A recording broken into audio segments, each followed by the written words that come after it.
welcome to the deep dive. For most of us, the 4th of July, it brings up these really vivid images, right? Fireworks, parades, barbecues, family time. Yeah, it's deeply ingrained. A national celebration marking the Declaration of Independence. Exactly. And Indianapolis in 2025, they were all set to embrace that spirit. Big plans, lots of celebrations. They really were. But then in the early hours of July 5th, 2025, just as everything was quieting down, that whole picture just shattered. A truly devastating act of gun violence cast this terrible shadow over the holiday. So our mission here in this deep dive is to sift through a stack of sources. We've got reports from WTHR, the local news station there, official statements, basically trying to pull out the key facts, the insights about what happened. Right, to understand the context, the tragedy itself, and maybe what comes next. Yeah, we want to understand the holiday spirit in Indy before this happened, then detail the tragic shooting itself, look at how the community reacted right away, and, talk about the bigger picture, public safety, the future of the holiday there. It's unfortunately a necessary look, how something meant for unity can just flip into grief so fast, and what we can maybe learn from it. Okay, so let's set the scene first. Think back to, John Adams' original idea for Independence Day. Cannons and readings, right? Yeah, exactly. Cannons, public readings of the Declaration. And over time, that evolved. Became the fireworks, the rockets' red glare, barbecues, festivals, all the things we know now. And Indy really went all out in 2025. They really did. The main thing was Downtown Indy's 4th Fest. It was back for its 3rd year. Huge street festival starting at 6 p.m. You had food trucks, ice cream, drinks, a kids zone. Sounds like a classic 4th celebration. Totally. And live music, too. Headline acts like Living Proofs, Pavel and Direct Contact, and then the big finale, obviously the fireworks. Right. A spectacular 20-minute show. Launched from the top of the 500 N Meridian building around 10 p.m., all synchronized to patriotic music. Like huge crowds, I imagine. Tens of thousands, yeah. Prime spots were the Indiana War Memorial Grounds, American Legion Mall. And that wasn't even all of it. You had fireworks at Victory Field, the Star-Spangled Symphony over at Conner Prairie. The whole city was celebrating. But, when you look at these huge, joyful gatherings, they bring people together, which is great, but they also, they come with challenges. Like what? Well, you've got the fireworks issue, obviously. Legal, illegal, it's everywhere. But then you add in the unfortunate reality of firearms being prevalent. It creates a complex situation, potential for things to escalate. And it definitely puts a strain on law enforcement, crowd control, responding quickly. Yeah. It's tough. And tragically, that complex environment, that sort of charged atmosphere, it became the backdrop for a nightmare. Yeah. Just hours after those amazing fireworks ended. Early morning, Saturday, July 5th, tragedy strikes. So what did the initial reports say? How did the chaos actually begin? Okay, so the timeline we get from IMPD, that's the Indianapolis Metropolitan Police Department, and from WTHR News, it's pretty stark. Officers were first called out to a disturbance. This was near Washington and Meridian Street, around 1:27 a.m. Okay, a general disturbance. Right. But then, almost immediately, they get word of shots fired, just half a block away, near South Illinois and West Washington Streets. Wow, so close. And it escalated that quickly, from a disturbance to active gunfire. What did the officers find when they got there? They found multiple people hit by gunfire right away. IMS medics, the emergency medical services, they were already there giving aid. And the toll. It was devastating. 7 people were shot in total. And tragically, 2 teenage boys died. A 16-year-old, he was pronounced dead right there at the scene. Oh, my God. And a 15-year-old boy, he died later at the hospital. Just kids. Yeah. The other 5 victims, they ranged in age from 16 to 21, all hospitalized. 1 actually got themselves to the hospital. The reaction from law enforcement, you could feel the frustration, the anger.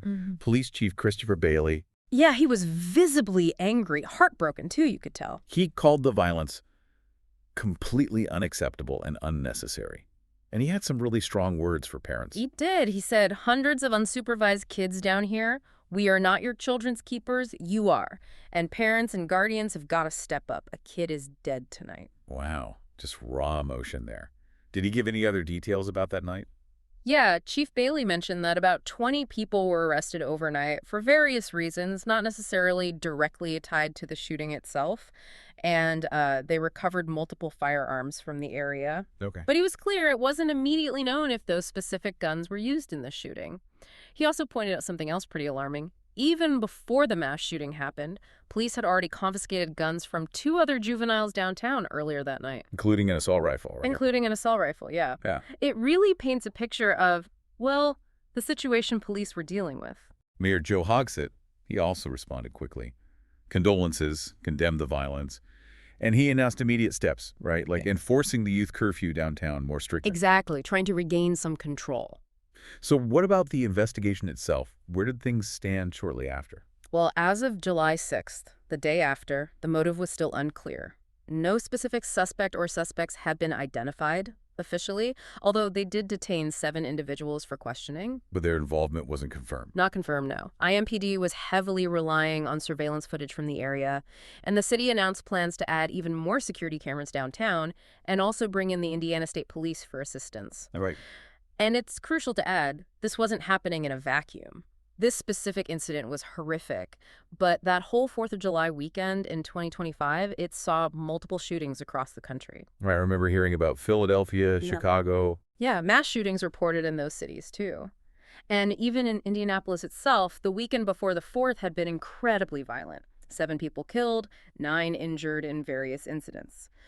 So it points to this broader troubling trend. The community reaction in Indianapolis, WTHR reported it was immediate. Grief, anger, calls for action. Understandable frustration, right? The celebration turns into this senseless violence, and the victims are so young. Absolutely.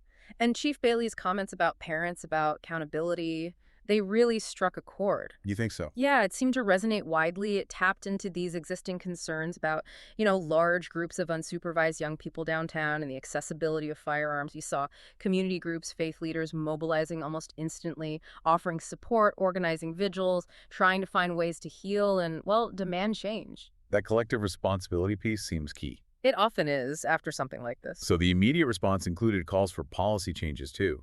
Mayor Hogsett pushing for stricter curfew enforcement. Can you remind us what the curfew rules actually are there? Sure. So under Indiana state law, for kids aged 15 to 17, they generally can't be out in public between 1 a.m. and 5 a.m. on weekends. And it's after 11 p.m. Sunday through Thursday. Okay. For kids under 15, it's even stricter. Can't be out after 11 p.m. or before 5 a.m. on any day. Right.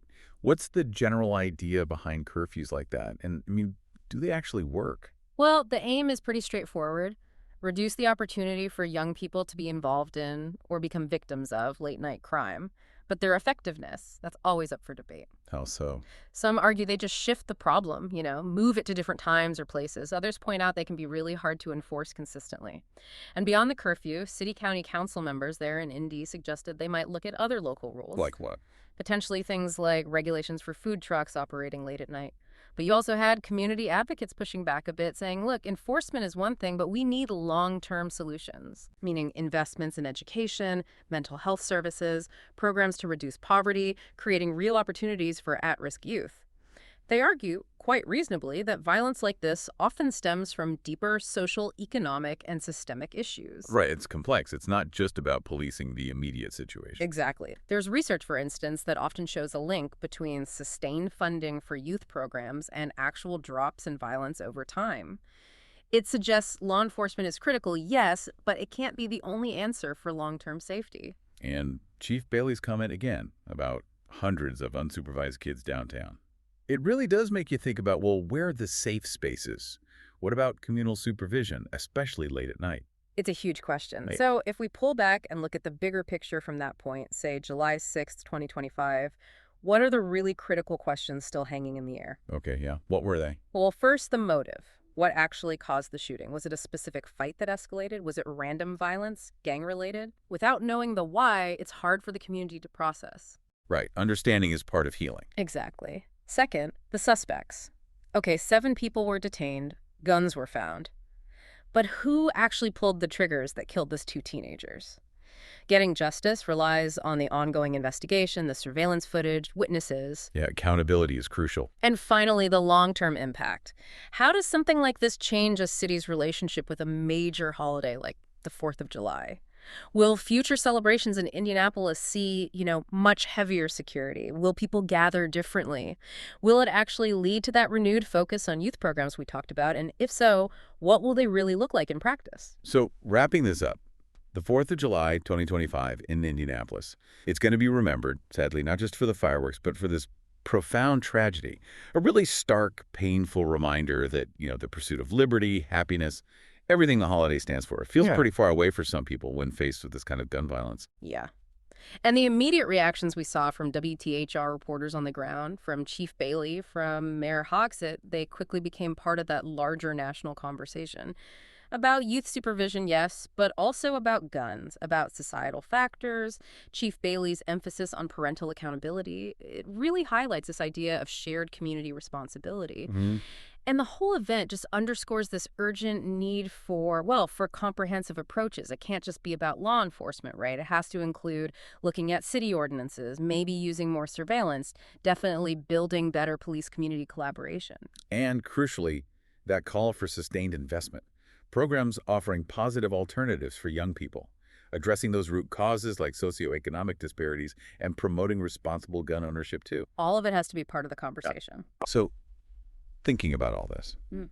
what does it mean for you listening right now? Consider that contrast. A national day of celebration and then this intensely local tragedy. What kinds of questions does that bring up for your own community?